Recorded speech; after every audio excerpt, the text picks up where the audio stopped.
Módulo 3. Gestão de pequenas empresas.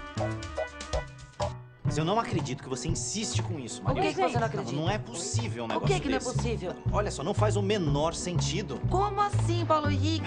Uma pousada não ter conforto. O que não faz sentido? Mas não faz o menor... Oiê! Oi, Lelena. Desculpa. Tudo bom, bem? gente? Tudo bem? Oi, Lelê. Tudo bem? Lelena, desculpa, mas é que hoje tá difícil a gente entrar num acordo aqui, É sabe? difícil, sabe, Lelena? Teimosia. Muita teimosia, sabe? Acho que você é juíza hoje. Explica pra ela. Eu vou explicar. Sabe o que é, Lelena? Os quartos da pousada estão precisando de reforma, assim como o restaurante que tá meio caído.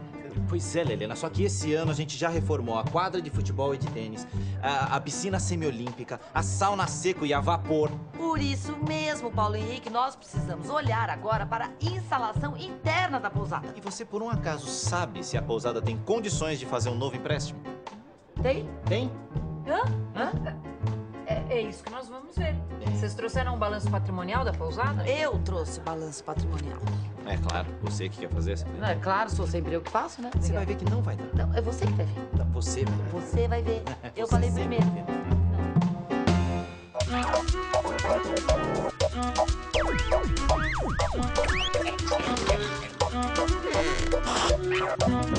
Programa 6. Os demonstrativos financeiros. As pessoas geralmente vão ao banco fazer depósitos, retiradas, pagamentos. E quando a situação aperta, é lá também que elas vão pedir um empréstimo. O mesmo acontece com as empresas. Mas como será que os bancos avaliam se devem ou não abrir crédito para uma empresa? Essa é a nossa pergunta do dia. Vamos entrar e descobrir a resposta. O mercado do seu Ernesto vive cheio. A clientela do bairro é fiel. Também, os preços ali são imbatíveis. Os melhores. E tem mais. Se algum cliente achar mercadoria mais barata na praça, seu Ernesto cobre o preço. Com ele é assim.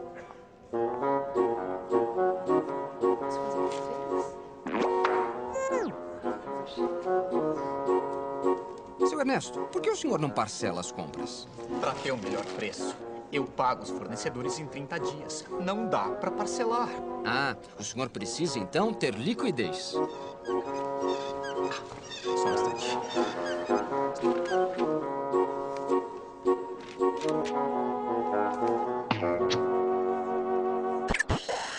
Se eu tivesse uma empresa e viesse até o banco para pedir um empréstimo, como é que vocês iam fazer para avaliar se essa minha empresa tem condições ou não de receber esse empréstimo?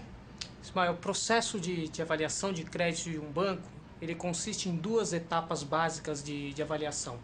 Uma avaliação é a avaliação subjetiva e a outra avaliação é a avaliação objetiva. A avaliação subjetiva é muito mais um conhecimento mercadológico, é o contexto operacional da empresa, então você precisa de documentação básica de cadastro. E a avaliação objetiva ela é feita a partir de dados contábeis e a partir de outros demonstrativos financeiros, econômico e financeiro da empresa. E o que tem nesses demonstrativos financeiros? Bom, os demonstrativos financeiros, Ismael, eles registram basicamente aqui a capacidade de solvência da empresa, tanto no curto quanto no longo prazo. Ele relaciona o ativo circulante de uma empresa com o passivo circulante. Ou seja, é a divisão do ativo circulante pelo passivo circulante. O resultado desse índice sempre é lido de forma monetária, ok? Então você tem aqui, no ano de 2005, essa empresa, tá, relacionando os números do ativo circulante com o passivo circulante, ela obteve aqui um índice de 2,22. Como é que é a interpretação disso? Para cada R$1 de dívida que a empresa tem no curto prazo, ela tem R$2,22 de ativos que se transformarão em dinheiro dentro desse período. Então, em princípio, a situação dela é boa. Toda vez que esse índice está acima de 1, a situação, em princípio, é boa. Os demonstrativos financeiros de uma empresa são como um exame médico. Quando você pega um exame de sangue, às vezes você não entende nada do que está escrito lá. Mas um médico sabe, um médico pega aqueles números e sabe ver a saúde do seu paciente. Os demonstrativos financeiros também são uma série de números que podem não dizer nada para uma pessoa leiga. Agora, o dono de uma empresa, um gestor, tem que saber analisar aqueles números e tirar as informações que estão ali contidas. E para isso ele usa os índices. O primeiro grupo de índices são os índices de liquidez, que mostram se a empresa vai ter capacidade para fazer frente às suas despesas de curto prazo. Quais são essas despesas, obrigações de curto prazo? São passivo circulante. No passivo circulante do balanço patrimonial, eu tenho as dívidas que vão vencer a curto prazo, com fornecedores, bancos, funcionários, salários a pagar. E no ativo circulante eu tenho dinheiro que a empresa vai ter disponível a curto prazo também. Então, eu posso comparar. Os índices de liquidez comparam o ativo circulante com o passivo circulante, para ver se a empresa está numa boa situação de liquidez. Também existem os índices de endividamento, que medem se uma empresa está muito endividada. Se uma empresa tiver muitas dívidas, será que ela vai ter receita suficiente de vendas para pagar os juros daquela dívida e amortizar a dívida? Agora, às vezes a empresa pode se dar ao luxo de ter uma dívida grande porque ela tem muitos recursos, ela tem uma receita alta e ela pode fazer frente e pagar os juros e amortizar a sua dívida. Essa informação eu tenho com os índices de endividamento. Olha, gente, os índices aqui de liquidez e endividamento da pousada estão ok. Eu acho que nós não vamos ter problemas para conseguir esse empréstimo, viu? Eu não falei? Eu não sei, eu continuo achando arriscado. O contador acha que precisamos melhorar a lucratividade. Ah, é? Por que ele acha, hein? Ah, porque ele acha que nós estamos gastando demais com a pousada. E que precisamos fazer alguns cortes. Todo mundo acha alguma coisa aqui, né? A Lelena acha que não vamos ter problemas com o empréstimo. O contador acha que precisamos diminuir os gastos. Você acha muito arriscado esse empréstimo. E eu acho que nós precisamos investir nas reformas dos quartos e no restaurante da pousada. Só que nós achamos baseados em índices, valores reais. É só olhar os demonstrativos financeiros. Se você acha no achômetro. Nossa, Paulinho. Seu Ernesto, mesmo sem parcelar as compras, os clientes estão sempre presentes. Deve estar lucrando bem, hein? Nada. Eu trabalho, vendo, mas o lucro, ó, é sempre o mesmo. O problema deve estar na margem de lucro líquido. O senhor precisa ver seus índices de lucratividade. Que história é essa? Não é história, não. Vai conversar com seu contador e pede para ele explicar direitinho ao senhor como ler um demonstrativo financeiro. Os bancos costumam publicar nos jornais os seus demonstrativos financeiros. E no meio desses índices estão os de lucratividade. Por que isso acontece? O índice de lucratividade ele serve para medir a eficiência do contexto operacional de uma empresa. Ele é calculado basicamente a partir da demonstração do resultado de exercício da empresa. Eu diria para você que o principal índice de lucratividade de uma empresa é o índice de margem líquida, que relaciona o lucro de uma empresa com a sua receita líquida, com o seu faturamento líquido. Quanto maior o resultado de uma empresa do ponto de vista de lucratividade, maior o interesse dos acionistas em adquirir a ação daquela empresa e maior o interesse também dos próprios donos da empresa em manter os negócios ativos, em estar investindo mais nos negócios da empresa. Mas como saber se uma margem de lucro líquido é boa? Os índices econômico-financeiros, eles nunca podem ser analisados de maneira isolada. Eu sempre tenho que analisar os resultados de 2 períodos no mínimo. O mais recomendável é que se avalie sempre a partir de 3 resultados, ou resultado dos 3 últimos exercícios da empresa. E também você sempre deve colocar a empresa dentro do contexto dela. Você sempre deve compará-la com seus concorrentes. É fundamental, então, saber combinar os números para entender esses balanços financeiros? Exatamente. Você sempre tem que fazer uma comparação para saber o nível de eficiência de uma empresa. O próprio gestor de uma empresa, ele pode estar percebendo que a empresa está evoluindo em termos de rentabilidade. Mas será que aquele resultado efetivamente é um bom resultado?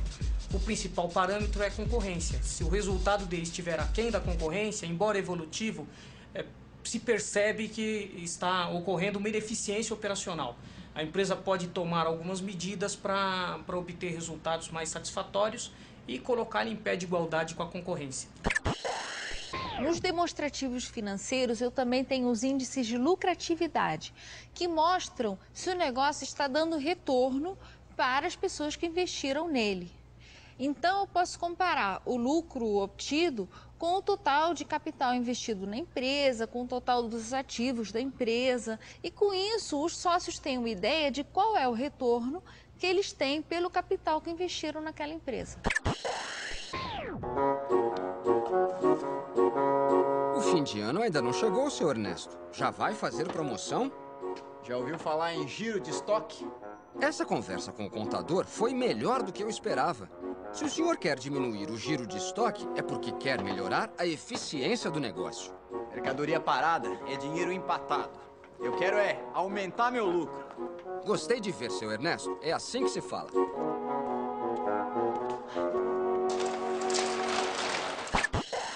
Nos demonstrativos financeiros, eu também posso ver se uma empresa está trabalhando com eficiência. Eu faço isso através dos índices de atividade. Os índices de atividade são índices que medem a eficiência do trabalho de uma empresa. Existem vários índices de atividade. Nesse curso, nós estudamos o giro de estoques, que analisa quantos dias os produtos ficam em estoque numa empresa. É claro que quanto mais rápido eu vender os estoques, é melhor para a empresa, porque mais rápido vai entrar dinheiro e as coisas estão acontecendo com mais rapidez. Estoques encalhados não são bons, porque representam capital parado também. Então, quanto mais eficiente for uma empresa, mais rápido ela vai conseguir girar os seus estoques. Tá certo, eu sei. Não é tão simples assim lidar com tantos índices, mas, como tudo na vida, isso também é uma questão de interesse e prática. Quer fazer sua pequena empresa crescer? Então, é só enfrentar mais esse desafio. Olha que pode ser bem interessante, hein? Vai por mim. Quer dizer que você e o contador querem diminuir os custos da pousada? Exatamente. Sei. E se ao invés de nós diminuirmos os custos da pousada, nós aumentarmos a nossa entrada de receita? Hã? Engasgou? Não, presta atenção, Paulo Henrique. Se nós aumentarmos a taxa de ocupação da pousada, mais o preço das diárias, nós não vamos melhorar a nossa receita? Bom, eu preciso conversar com o contador, mas... Sei. E quando vai ser essa conversa? Não, porque a Lelena, ela tem mais o que fazer. Ela não tá à nossa disposição, Paulo Henrique. Imagina, gente, que isso? Lelena! É verdade que eu tenho muita coisa pra fazer, mas calma. Eu sempre vou ter um tempinho pra vocês, meus clientes. Agora você tá fazendo média com ele. Eu fazendo média? Marilza! Ué, eu vi. Ela tá fazendo média. Tá fazendo média comigo? Claro que ela tá fazendo. Não, com ele, né? O negócio é com ele. Telecurso Tec, um programa de educação da Fundação Roberto Marinho e do Governo do Estado de São Paulo.